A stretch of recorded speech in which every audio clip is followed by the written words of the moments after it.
Padova, come l'ha la trovata è questa volta? bella, sempre bella. Devo dire che è sempre un grandissimo colpo d'occhio arrivare qua e ritrovarsi in questa bellissima città. Domani andiamo alla processione, alla messa di Sant'Antonio, sono veramente sempre molto felice di essere qua. Una visita privata alla Basilica del Santo per ammirare un ostensorio donato da Casa Savoia e il registro delle presenze firmato nel 2007 dal padre Vittorio Emanuele e dalla madre Marina Doria. Emanuele Filiberto di Savoia a Padova, nell'ambito del progetto Salva la Vita, grazie ad una raccolta fondi, ha permesso l'acquisto di defibrillatori da donare ai piccoli comuni della regione per contribuire a rendere cardioprotette anche le piccole comunità.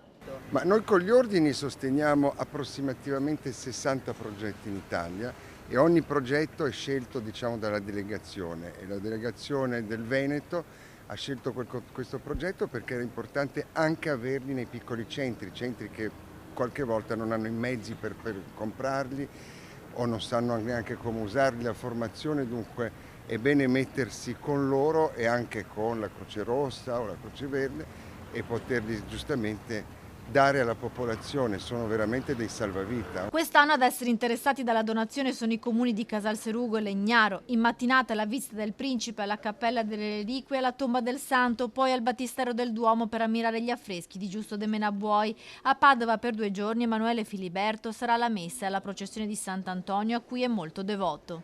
Noi siamo sempre stati molto devoti a Sant'Antonio, mia nonna soprattutto, e me ne parlava spesso. E del resto ne parlo nel libro che è appena uscito, La Regina di Maggio, e ecco, per me è un po' rendere omaggio a lei e al nostro santo.